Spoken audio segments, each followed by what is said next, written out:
Welcome to Black Artist Lit. I'm your host, Nakira Cheney, and this week we are reading Loving Donovan by Bernice L. McFadden. Now, we're going to take a whole break right here at the opening to tell you this book took me for a doozy. I can tell you where I started, and my initial thoughts about the book is certainly not where it ended up. By the end of the book, my mouth had fallen open. I was disgusted. I was upset. I was mad. I had several times that I wanted to scream at the main character, scream at the situation, the circumstances that was being created and protected. This novel, Loving Donovan. This is one that I would definitely encourage all women to read. This is a very important read for women, and especially an important read for women with children or women that have important children in their lives. And I feel like for the most part that is a lot of us. Now, you would look at today's environment and technically think maybe I chose this to do a little bit about with everything that's going on today. But no, this book in Love and Donovan was another intentional pick that I selected one to highlight different things that we experience in our culture. And this book here, this book is going to hit home for a lot of people. I tell you to definitely go into the book with open ears and an open heart, but I definitely want you to guard yourselves and to be mindful of what it is that you're reading. And exactly what it is that the book is going to be going to talk about. So some of those things immediately in, we're going to start to get into talking about just what exactly is love. What is that emphasis, that initial imprint of it look like on our lives? So if you was to think about when you came into what you consider love to be, when did that happen? What's the earliest instance that you can remember of intimate love? Not necessarily the way you love your parents, but maybe how your parents loved one another, or whom did you see loving someone in an intimate way growing up? And then what did you pick up? What did you learn of that love, and how did it, or how has it impacted your life as you have grown? So again, this book is Loving Donovan by Bernice L. McFadden. So without further ado, let's jump right into it. The first section of this unconventional love story belongs to Campbell. Despite being born to a broken-hearted mother and a faithless father, Campbell still believes in the power of love, if she can ever find it. Living in the same neighborhood, but unknown to Campbell, until a chance meeting brings them together, is Donovan, the little man of a shattered home, a family torn apart by anger and bitterness. In the face of these daunting obstacles, Donovan dreams of someday marrying, raising a family, and playing for the NBA. But deep inside, Campbell and Donovan live with the histories that have shaped their lives. What they discover, together and apart, forms the basis of this compelling, sensual, and surprising novel. Prologue, January 2003. When she recalls that period in her life, she likens it to a piece of the hard candy she'd often enjoyed as a child. Round, colorful, tangy, sweet on the outside and bitter at the center. 3 years had come and gone, and since then, Campbell had married a wonderful man from Kentucky, given birth to a young son, moved to another part of the state, taken up pottery and yoga, leased a Mercedes, and purchased a beach house in Anguilla. Her daughter Macon had made her a grandmother, and even with all those life changes, her heart remained the same. Her heart remained with him. She wished she could say that she thought of Donovan only when she heard Etta James belt out at last, or in the dead of night, midsummer when it rained or snowed, or when the sun shone so brightly it made the day too beautiful to behold. He had been beautiful. She wished she could say that her mind reached back to those times only when life was unbalanced and sad, but that would be an outright lie, because she thought about that man even when she was happy and wrapped up tight in her husband's arms. She thought about him when she held her newborn son to her breast, put her fingers through her hair, When she sighed, sneezed, breathed, she thought about him. She found him on her mind when she was surrounded by silence, engulfed by noise, when she sat, walked, stood in line at the grocery store. Nikki Giovanni must have known someone similar because she wrote about him in Cancers, not necessarily a love poem. Damn, she thought about him. And she asked herself, would she leave? Would she leave everything she'd ever wanted and had finally gotten? Would she have put all she had behind her as she opened that door one day and found him standing there, empty-handed with a full heart? Would she leave everything and everyone she had if he opened his mouth and simply said, hello, I'm sorry, I love you? Would she go? Shit, she believed she would. Her, 1973 to 1980, age 8. She can hear her mama in the kitchen talking loud to the walls, beating the pots, slapping her forehead with the palm of her hand and wailing, Lord, why does man do the things he do to me? Millie cries a little, small tears that cling to her cheeks like the tiny diamond earrings she swoons over in the JCPenney catalog. The same diamond earrings her husband, Fred, always promises to buy her but never does. When Campbell sees those tears, those wet diamonds, she thinks that they are pieces of her mama's fragile heart her daddy went and broke again. Millie don't know why he act the way he do, say the things he say, and he don't seem to know either. 'Cause when she asks him, he just shrugs his shoulders and says, baby, I'm sorry. I don't know why I spent the rent money, stayed out till dawn, had my hand on Viola Sampson's knee. Millie, baby, I just don't know. He don't ever know. And he's always sorry.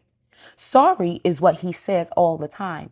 And whenever Millie hears those words, she behaves as if it's the first time Fred's been ignorant and sorry. And she spit and cuss, slap at his head and punch at his chest, holler out how much she hates him, scream she wishes he was dead, and still climbs into bed with him at night.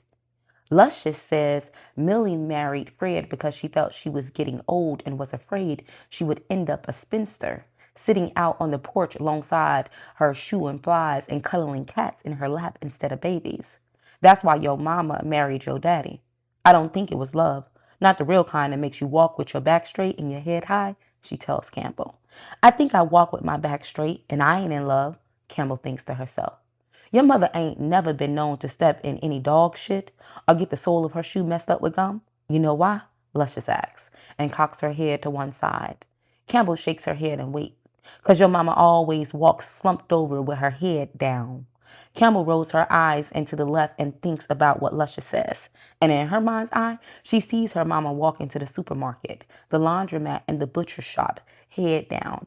Her eyes searching the sidewalk for something she won't talk about. Campbell says, agreeing with Luscious. Campbell asks Millie about what Luscious says. She asks, is it true? Millie tries to straighten the hump loving Fred done put on her back, and she twists her mouth up like she do on the day before the rent is due, and it's long past 7, and Fred still ain't home with his paycheck, and then she says, Campbell, and her daughter's name is a long win, and Millie takes another moment to find her hands across her stomach before she continues. Campbell, your Aunt Rita is old and feeble-minded, and speak on things she don't know nothing about. Millie doesn't refer to Luscious as Luscious. She calls her by her given name, Rita. I don't know where that luscious nonsense came from. Millie screams in frustration. Her name is Rita Josephine Smith. That's what's on her birth certificate, baptismal record, and welfare check, and that's all I'll ever refer to her as. After Millie say what she got to say to Campbell, she sucks her teeth and waves her off with one hand while she reaches for the phone with another and dials those 7 digits that have belonged to Luscious for what seems to Campbell like forever. She waits a few seconds and Campbell don't hear her say hello or how you doing or nothing. Millie just jumps right on Luscious and tells her to stop spreading lies and confusing her child's mind with foolishness. There's no hiding her pain from her daughter. And Campbell stays close by while her mother weeps and wrings her hands in frustration until she can't take it anymore and settles herself down in her recliner. Get me a beer, baby, she says to Campbell, and my headache pills from the medicine cabinet. Campbell is too young to know that aspirin don't come in prescription bottles and are not small yellow pills with the letter V stamped out of their center. Thank you, baby, Millie says, and gives Campbell a sad smile before she pops the pill on her tongue and takes a long swig of the beer. Campbell will stay with Millie until her mother's eyes close and her head lolls on her neck. She'll spend those moments at the window humming Over the Rainbow from The Wizard of Oz. It is a soothing tonic for her and Millie during tense times, and there are many of those. Campbell finds herself at the window, her hands stroking long emerald drapes, her eyes moving between her mother's sad face and the street below. There is a lemon-colored sun resting peacefully in the pale summer sky. It's quiet, except for the chirping of birds and the now and again blast of a car horn. Not many people roam the streets on that sultry Sunday afternoon, and Campbell's eyes are growing heavy with boredom when the click-click sounds of a woman's heel against the pavement faint at first and then swelling pique her interest. Campbell leans a bit over the windowsill, and her eyes fall on auburn hair and the mocha-colored shoulders of a woman who has a small pink suitcase clutched in one hand, while her free hand, balled into a tight fist, punches at the air with every fourth step she takes. She's wearing open-toed strapless baby blue clogs that whack at her heels as she speeds along. Campbell winces at the sound but notes the fresh pedicure and wonders why Millie doesn't take that sort of time with herself. Before the woman reaches the corner, Campbell has the urge to call out to her. For some reason, she needs to see her face, needs to see the lines in her forehead and maybe the set of her mouth and color of her eyes.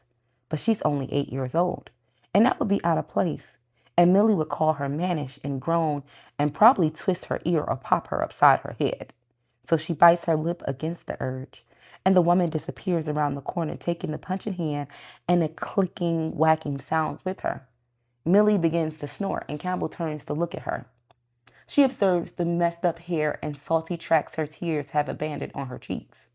Campbell thinks it is a shame, a downright shame. But those are Luscious's words, not hers. Campbell retires to her bedroom and pulls her journal from its hiding place beneath her bed, opens it to a clean page marking her name, age, and date at the top, and beginning with, "Ain't no man ever gonna make me cry. Make me talk to the walls and wail all out to the Lord. Ain't no man ever going to break my heart." Age 10. As far back as Campbell could remember, there were no flowers in the courtyards of the Brookline housing projects. No flowers, but plenty of beer bottles, candy wrappers, and other pieces of debris that people saw fit to toss over the chain-link fences. Each spring, housing came through to repaint and repair the benches that had been vandalized during the year, sloshing green paint over the nicknames, game tags, and declarations of love that had been scrawled there with spray paint and magic marker. The halls of Brookline projects smelled like piss, reefer, and according to Luscious, Maria Santos's nasty ass. She said this because she had heard Maria screaming in the stairwell a number of times, had heard her scream "Ah, papi" over and over again, and had seen the discarded condoms on the step, and Luscious said the scent Maria left behind was ungodly. The intercom system in the Brookline projects was always broken, and the locks on the doors, housing gave up on repairing those things, leaving its residents vulnerable to whoever wanted in. They concentrated instead on installing wire encasements over the light fixtures to keep vandals from breaking the bulbs, only making the residents easy targets in the darkness. They just became easy targets in the light. Most apartments were mice and roach infested, and hot water was something you prayed for before you turned on the shower. When people moved, Brookline residents ran to their windows, gathered on the benches, or balanced their behinds on the chain-link fences to watch the tattered sofas, mismatched kitchen chairs, color television, bookshelves, wall units, and various other pieces of furniture the family had accumulated over the years loaded into the borrowed van, rented U-Haul, or box-shaped delivery truck Juan Miguel had bought from a junk man on Euclid Avenue for $500 2 years earlier. The red letters on the left side of the truck still screamed Wonder Bread, glowing through the cheap white paint he smeared across it last spring. Luscious would watch from the bench that sat closest to the doorway, the one she claimed as her own so many years ago. It was her throne, and in warm weather she could be found there most of the day and well into the night. She was the queen of 256 Stanley Avenue Brookline projects. Everyone knew Luscious, and Luscious knew everyone. She had arrived there from Detroit in 1953. Back then, the apartments were still filled with white people. The courtyards with colorful blooms that lasted from April straight through to October. The benches unmarked, well-lit hallways, working elevators, and clean stairwells. Neighbors bidding you hello or good night, or even asking about that ailing family member they had heard about. Back then, Luscious was hefty but still considered a good-looking woman. Green-eyed and honey-colored with soft, wavy hair that rested on her shoulders like Brookline projects, Luscious would change, and her beauty would become a shadow of what it once was. Her weight would bloom from 200 to 4, and her skin would hang in folds, her beauty retreating into the creases of her flesh, and Luscious would look every bit the hog people began to refer to her as. In 1975, on Campbell's moving day, Luscious sits and watches over the broken pavement of a blemished bench beside Campbell and Campbell's closest friends, Pat, Anika, Portia, and Laverna. The girls had been together since nursery school, and they would be together in one form or another throughout their adult lives. But on that sweltering July day, Campbell was fragmenting their circle, leaving them behind and moving into what seemed like to them miles away to another part of Brooklyn. Luscious nudges Campbell's waist and winks at the girls. "So will you come and visit us, or will you forget all about us once you're gone?" she asks. The girls look at Campbell expectantly. "Uh-huh," Campbell replies and slurps up the last bit of soda from the can. "Y'all gonna come and visit me?" Campbell poses the same question. Maybe," Luscious says nonchalantly and starts to examine the chipped pink polish on her fingernails while the girls rapidly nod their heads. Luscious's response forces the loose smile on Campbell's face to fall away. The girls twist their mouths and give each other the "I told you she was mean" look. "Maybe?" Campbell questions, and her bottom lip drops in disappointment. The corner of Luscious's mouth trembles, and a light not often seen dances in her eyes. And Campbell knows she's kidding and happily exclaims, "Yeah, you will." And all of them break down with laughter. More furniture sails past them, and then black hefty bags, heavy with clothes and shoes. "No, we don't need any help," Campbell, Millie says sarcastically as she makes her 100th trip past them. "Yours neither, Rita," she slings at Luscious. "Good thing for you," Luscious yells back at Millie. "Your mama always got to be starting with someone," Luscious says to Campbell and rolls her eyes. "Here, Campbell, go on over to the store and get me a bag of potato chips, a Pepsi, and some Now and Later," she says, and stuffs $1 into her hand. The girls give Luscious a quick look and then drops their eyes to the sneakers. Luscious considers them for a moment and then pulls another $1 from her bosom. "Get your little friend something too." They move into a brownstone on Bainbridge Street in the Bedford-Stuyvesant section of Brooklyn. The house is old and leans to one side, but Millie don't seem to mind that, or the fact that all 3 fireplaces are sealed. "They don't even work no more," Fred says. But Millie doesn't care. She likes them, working or not. She's content with just looking at them and admiring the intricately carven wooden mantels. Those mantels will help to occupy her thoughts, and she could forget that Fred cheats and hardly ever reaches for her anymore at night. She will keep those mantels dust-free and glowing and won't even complain when Fred measures the floors for wall-to-wall carpeting. "It'll save on the heating bill," he says. Campbell waves bye-bye to the beautiful design in the wood floors and looks up at the 12-foot-high ceilings and wonders what's living in the cobwebs that occupy all the corners above her head, and if her new room is far enough away to block out the sound of her mother's weeping. When they purchased the house, they inherited the tenant, Clyde Walker, a squat man with red-brown skin and bulging eyes. Fred advised him that he would have to go up on his rent by $15. "Well, I ain't about to pay no more than I've been paying," Fred said. "Been paying too much already. Floors squeak, pipes leak, had pneumonia every winter I've been here. Drafty oil burner work when it want to. Cold water freezing, hot water cold. I ain't paying no more than I've been paying." "So I guess you'll be leaving then," Fred said real quiet like before reaching into the breast pocket of his shirt and pulling out his pack of Winstons. "Guess so," Clyde said just as quietly and closed his door. A week later, he was gone. Campbell was more than happy for that.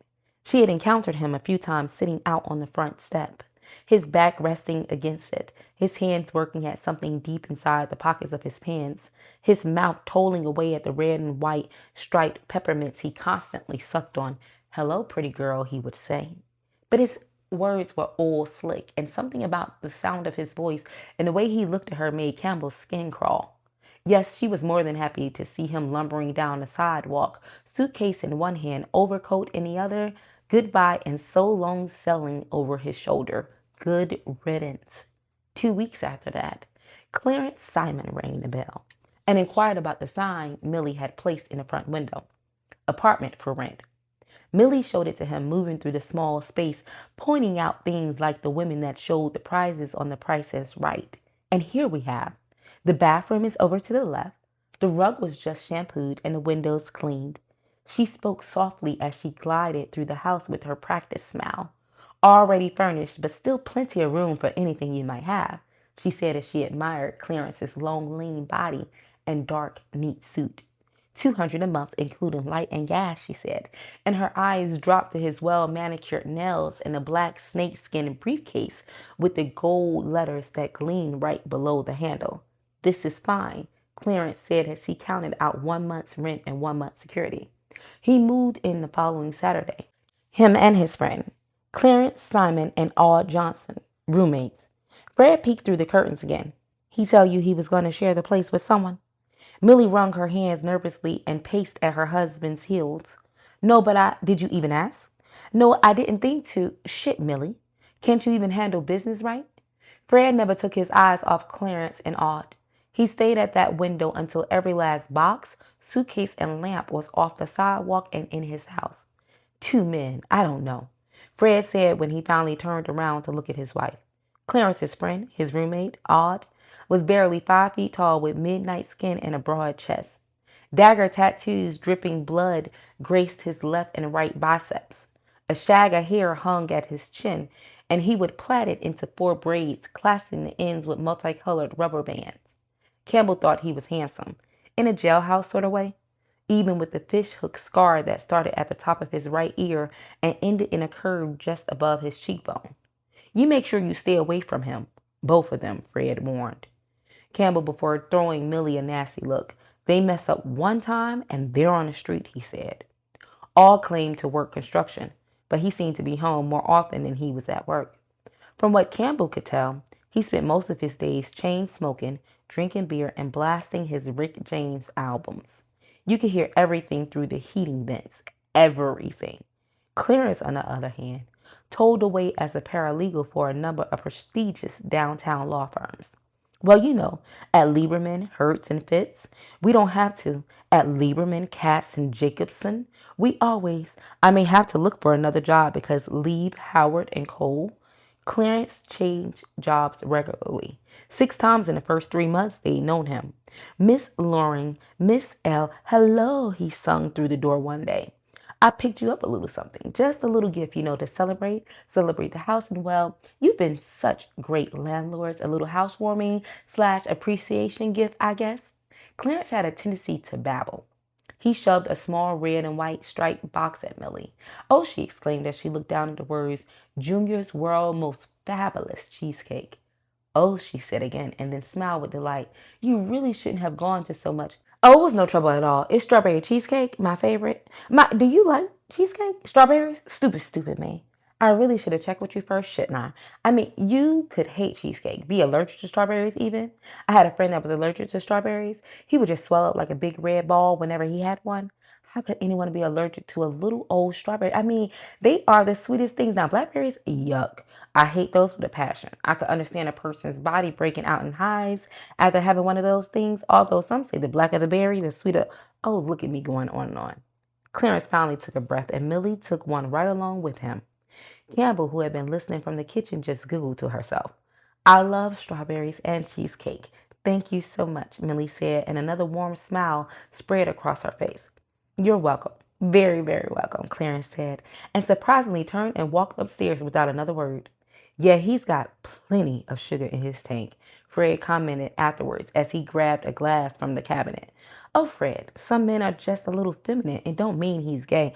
Oh, he's a faggot, all right, Fred said as he held the glass up to the light to examine it. Fred, Millie screamed and turned on him. What? He gave her a dumbfounded look. That word is disgusting. What word, faggot? Millie went rigid. Yes. Well, that's what he is, Millie. I'm just calling it the way I see it. Can't you just say gay like the rest of the world? I don't know anybody who says gay, Millie. What world do you live in? Stop it, Millie said and shook her head. Well, it is becoming quite evident to Campbell that Clarence did have a little sugar in his tank. The more comfortable he became with them, the more melodious his voice grew. The more expressive his hands became as he used them to pilot him through conversations. Campbell thought of them, his hands, as pigeons during their morning flights over her house, diving and climbing, their movements sensuous and erratic all at once. Fred rarely stayed to listen to Clarence's drawn-out, overwrought stories, but Millie and Campbell quietly, politely took in every word he had to say. If Clarence was gay, then Aude was something else. But at that tender age, Campbell didn't know what the proper term should be. It seemed that Aude liked women too, liked them enough to bring them home when Clarence was at work, bring them home and do to them what he did to Clarence on nights Clarence came home with a case of beer or a fifth of scotch. Somehow, Campbell felt that Aude didn't touch him in that way on evenings when Clarence came home empty-handed. One day, as Campbell sat at the kitchen table trying to concentrate on a particular history problem, a steady knocking started beneath her. She was used to the sound, accustomed to hearing it on nights when the house was quiet and she was supposed to be asleep. On those nights, Millie would pull herself out of bed and turn the television on to drown out the sound of Clarence and Aude's lovemaking. If Fred happened to be home, he would shake his head in disgust, grab his bathrobe, and step outside to have a cigarette or take a walk.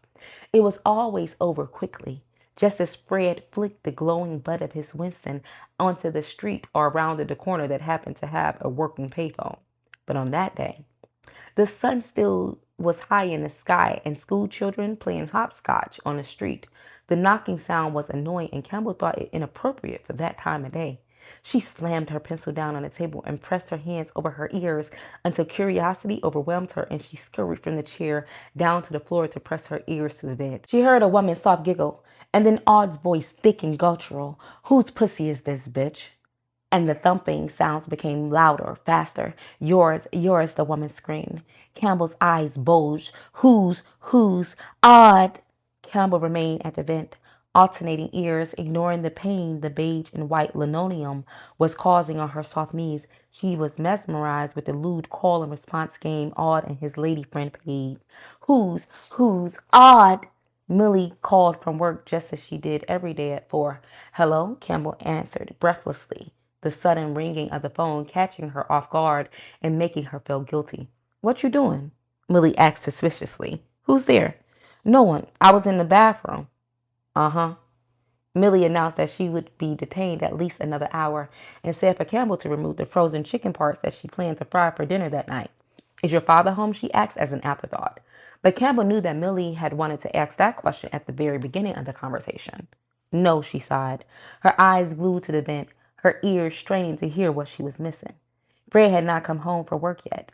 He worked the midnight to 8 shift for sanitation and should have been home by 10 o'clock that morning, but it was just past 4 and he'd still not arrived.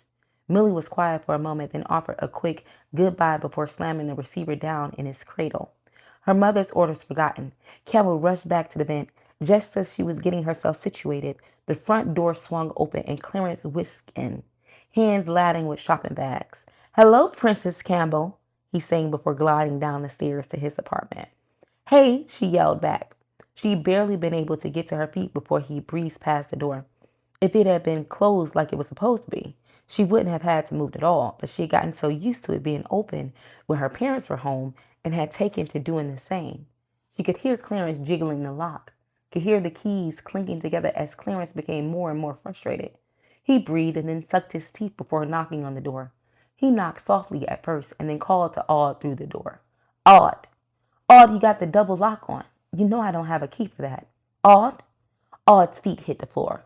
Quick shuffling sounds followed as he and whatever woman he had there tried desperately to locate their clothing. "Aude!" Clarence's voice was shrill. He had heard the rustling, shuffling sounds too. "Aude, you open this door right this minute, right this goddamn minute." Clarence banged on the door now, his shouts climbing to the screams of a frantic woman. Campbell wondered if she should call the police, Millie, or Luscious, but she couldn't move. She was glued to the vent. There was an endless instant of silence that was so intense she could hear the insistent tick, tick, tick of the pumpkin clock that sat on the wall above the refrigerator. She held her breath and waited. "Give me a damn minute," Aude's voice finally came. The door slowly opened, and Clarence was met with a dusky blackness that was weighed down with the scent of cigarettes, beer, and sex. Aude, who was wearing just a pair of red and white striped boxer shorts, stood with his arms folded across his chest. The sight of him, half naked with that nonchalant look on his face, almost undid Clarence, but he quickly composed himself and screamed, "Oh no, you didn't bring some bitch up in here." Clarence pushed past Aud and stormed into the apartment. Where is she? Where is that skink? Aud just snorted, scratched his balls, and calmly followed Clarence inside. There was a scream. Campbell couldn't tell if it was the woman or Clarence. A clashing sound followed, and then another scream. Oh, bitch, you done did it now. Clarence screeched before a half-dressed female, whom Campbell recognized as the token booth clerk from Ralph Avenue train station, came running out. Her jeans were on, but only halfway up her hips, leaving quite a bit of her naked behind exposed.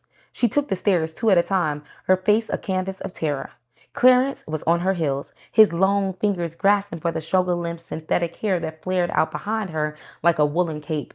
Campbell was in the hallway by then. The woman made it through the front door, but only because Clarence lost his footing when he stepped on the throw rug that Millie had laid out in the hallway for days when the rain fell and shoe bottoms were damp and muddy. What followed was horrible. Clarence paced in the hallway, his hands balled into tight fists, him screaming and crying, cussing at the top of his lungs. Aud just watched him, a thin smirk painting across his face. When he'd heard enough and seen enough, he waved his hand at Clarence, blew some air between his lips, turned, shot Campbell an even look, and descended the stairs to his apartment and quietly closed the door. Clarence let out a wounded sound and crumpled to the floor. He pulled his knees up to his chest and began sobbing uncontrollably. Campbell's heart was racing. She'd never seen a man cry before. None except for the drunks in Brookline projects. But this was different. This was out and out sobbing that she'd only seen from women at funerals. Campbell snatched a napkin from the holder on the kitchen table and carefully approached Clarence, not sure what to do and finally just sort of stuffing the napkin in between Clarence's clenched hands. Thank you, Princess, he said as he began dabbing the corner of his eyes with it. I'm so sorry you had to be here for this madness, he said and forced a shaky smile. Aud is just a piece of shit, he said, and a fresh stream of tears poured down his face. A bastard, he added, and then wiped at his face again. Well, I suppose it's all out in the open now, huh, Princess, he mumbled as he stood up and brushed at the creases in his pants leg. Campbell didn't know what Clarence was referring to. The part about Aud being unfaithful or that he was a piece of shit. She looked at Clarence and then down at her feet. She uttered and bit her bottom lip. Well, it's not that I'm ashamed of being gay. It's just that not everybody understands or accepts it. You know what I mean, Princess? Clarence said. Oh, she said, understanding now. Oh, she raised her eyes to meet his. Well, so now you know, Clarence said and shrugged his shoulders before wiping at his eyes again. Now you know, and I suppose you'll run and tell everybody you know. No, I won't, she said a little too quickly, and felt like maybe she should cross her heart and swear to God, but she just shook her head for emphasis. Clarence ran his hands over his hair and cleared his throat. Well, good. It's nobody's business but mine and that piece of shit downstairs. He smiled at her, but the sadness and the hurt were still swimming in his eyes. Men ain't shit. You'll find that out soon enough, Princess. Clarence straightened his shoulders. Don't ever fall in love. It'll kick you in your ass every time, he said and turned and walked down the stairs. Campbell watched him walk away defeated. She remained there in the hallway for some time, chewing on her already chewed away fingernails, waiting for the second round of anger, but it never came. Late that night, as Johnny Carson bade his audience good night on Fred and Millie's 19-inch Zenith, Clarence's breathless "I love you" stole through the vents, and Millie hugged herself, wishing Fred was lying inside her, uttering the same. And that is the first chapter of Loving Donovan by Bernice L. McFadden. So, of course, we just jumped right in where we met characters like Campbell and Millie. We learned about her father as well as the resident that lived at the home where there was. You know, when we first go into this book and talk about chapter 1, you know, we have to say on the surface, it really does feel like it's a very controlled beginning. Things seem like, yes, you do have a household with a mother, a father, and a child. We understand that they moved and everything, but everything does feel kind of very intentional and measured. It definitely does begin to paint out that story between Fred and Millie, and talking about the mantle, how he always makes promises that he doesn't necessarily keep.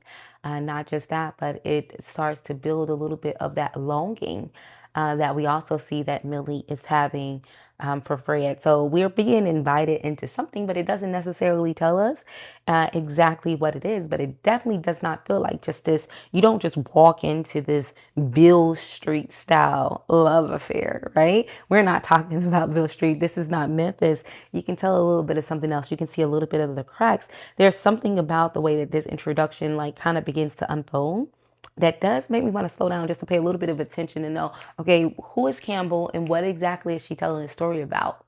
What is it about Millie that's going to reveal? And then we have the other two characters that move in, honey, because there was Aud, and Aud is bringing home these women. And while Aud is bringing home these women, on the flip side of that, he also has a man, and that is a thing too, where you have men that get into these same-sex relationships, and they be so complex and so multi-layered because sometimes you have a person that may be bisexual, sometimes you may have a person that is still at conflicts with their sexuality.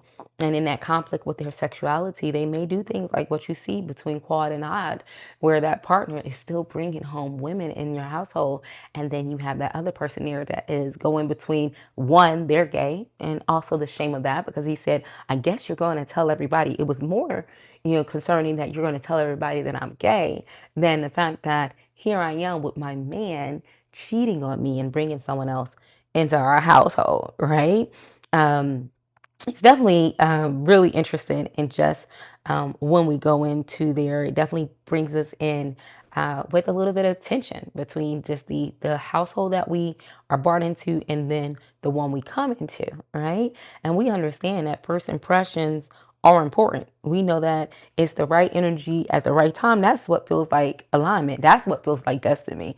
But we equally know that when it's not aligned, that's when we do know, right?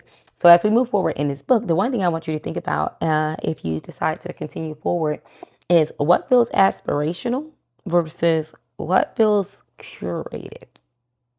What in this book begins to feel a little bit too seamless, if even. And that's for me saying, I know where this is going to go. And trust me when I say your mouth is going to drop. And I don't say it in a if you're familiar with the book or you do read it, I don't want you to think, oh my gosh, she was giddy about what happens. I definitely wasn't. But it was the way the author wrote this. It definitely did not allude to what you were going to get with. So again, my name is Nakira Cheney. I am your host of Black Art is Lit. Thank you so much for continuing to tune into us every week. Please share this episode with a friend. You can follow us at Black Art is Lit. You can also follow me at Nakira. That's Nykieria. That's Nakira. So thank you so much for joining us to read Loving Donovan by Bernice L. McFadden. We'll talk with you next week. And always remember, Black Art is Lit.